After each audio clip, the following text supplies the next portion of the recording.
Hi, everybody. My name is Alan Kraszewski. I happen to be a news anchor and a news reporter at ABC 7 Television in Chicago. And it is my pleasure today to read to you from one of my favorite books, Frindle, and I'm reading Chapter 10, Freedom of the Press, appropriately. Judy Morgan was a reporter for the Westfield Gazette, the local newspaper. Westfield was a quiet little town. There was the occasional burglary, the teenagers got rowdy once in a while, and there was some shouting at the town council or the planning board now and then. But mostly, things were calm and orderly in Westfield, and every Thursday, the Westfield Gazette proved it. Ted Bell sold advertisements for the paper, and he had a daughter in the 4th grade at Lincoln Elementary. He told Judy that a bunch of 5th graders were making trouble and were not obeying the teachers anymore, and that there was something about a secret code word that they were all using.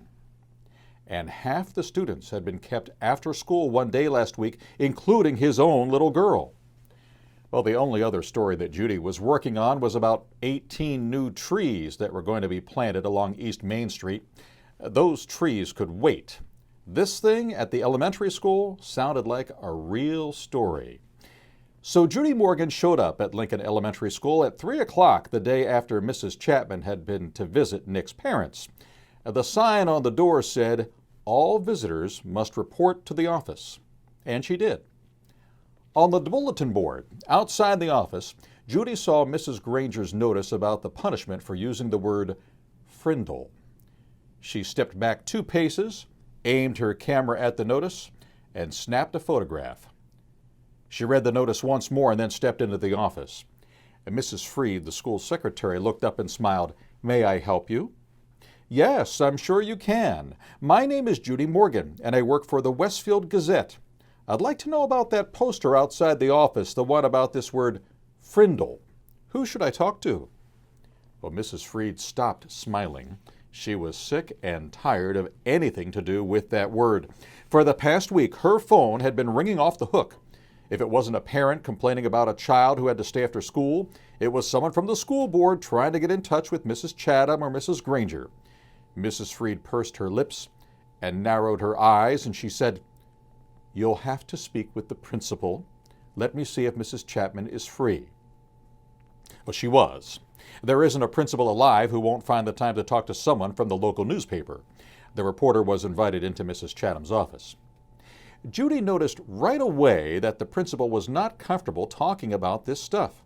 Well, when asked about the poster outside the office door, Mrs. Chatham laughed and said, "Oh, that. It's nothing really. Some kids have been playing a prank, and it was time to put a stop to it." The principal's laugh sounded phony to Judy Morgan. "And did that notice put an end to the prank? I heard that a lot of children were kept after school last week. Would you tell me a little bit about that? Parents would like to know what's going on." Mrs. Chapman looked like a kid who had been sent to the principal's office. She squirmed a little in her chair and tried to smile. She said, "Well, we do still have a little problem, but it's under control." Mrs. Granger may have overreacted a bit. "I don't think the children have really been trying to be disrespectful. They're just having some fun, and it's more like a difference of opinion."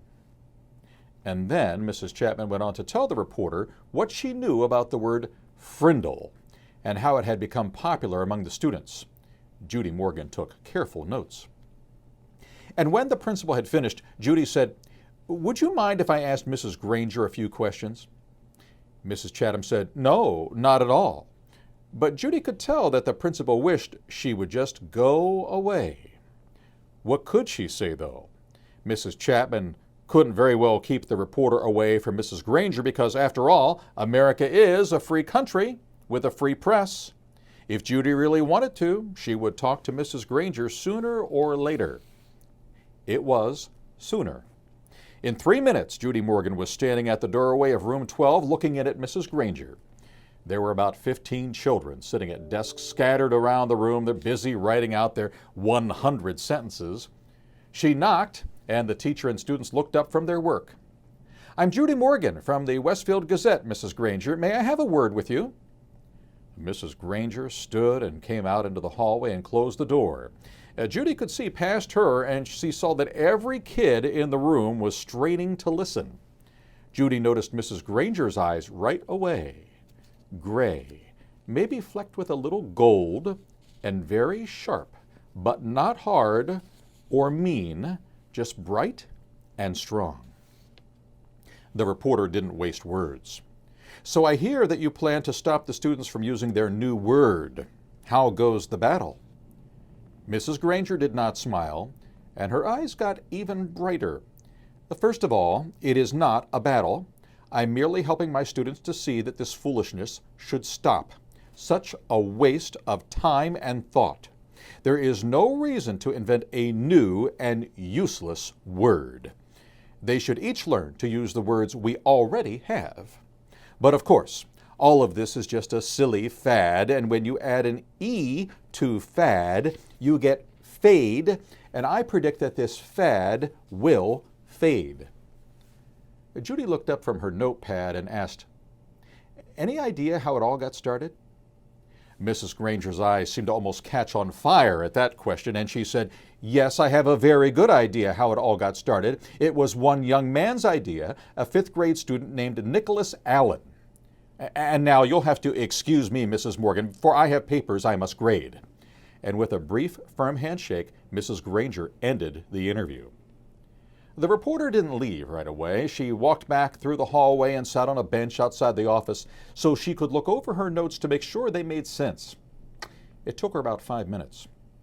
And then Judy stood up, put her notebook into her large black purse, waved goodbye to a frowning Mrs. Freed, and headed out the door. As she walked to the parking lot, 5 or 6 kids who had just finished writing their sentences for Mrs. Granger came out another door. Judy walked beside them, listening to them laugh and joke, and then she asked them, "Why do you kids keep saying Frindle? Don't you hate staying after school?"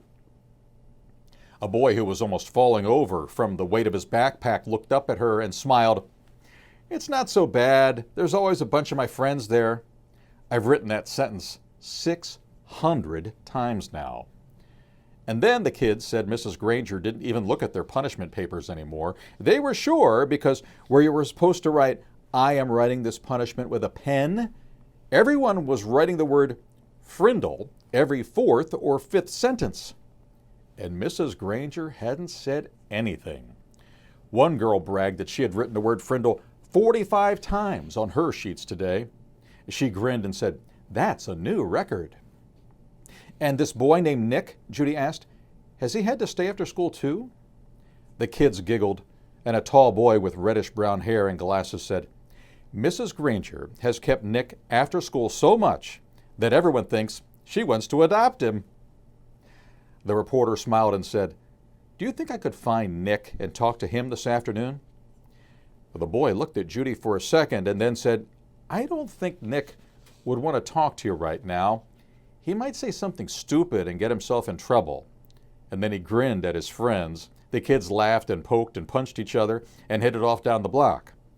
Judy drove back to her office and started writing. The next morning, a brown envelope arrived at the Gazette offices addressed to Judy Morgan, and below her name was written, "Frindle Story." When Judy opened it, there was a class picture, the 5th grade at Lincoln Elementary School.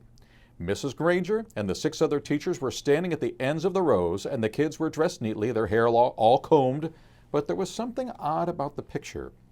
The reporter looked closely and saw that each kid was holding up a pen, and each little mouth was puckered in the same way. She was puzzled for a second, but then she said softly, "Of course. They're all saying Frindle." Written on the back of the picture, in neat cursive, was 3rd row, 5th from left. Judy looked at the picture, and there she saw the same grinning red-haired boy with glasses that she had talked to in the school parking lot yesterday. And she chuckled and said, "Well, well, well. Pleased to meet you, Mr. Nicholas Allen."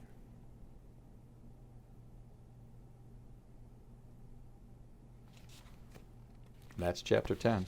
It's my pleasure to read with you guys. I can't wait to see what happens in Chapter 11. Have fun!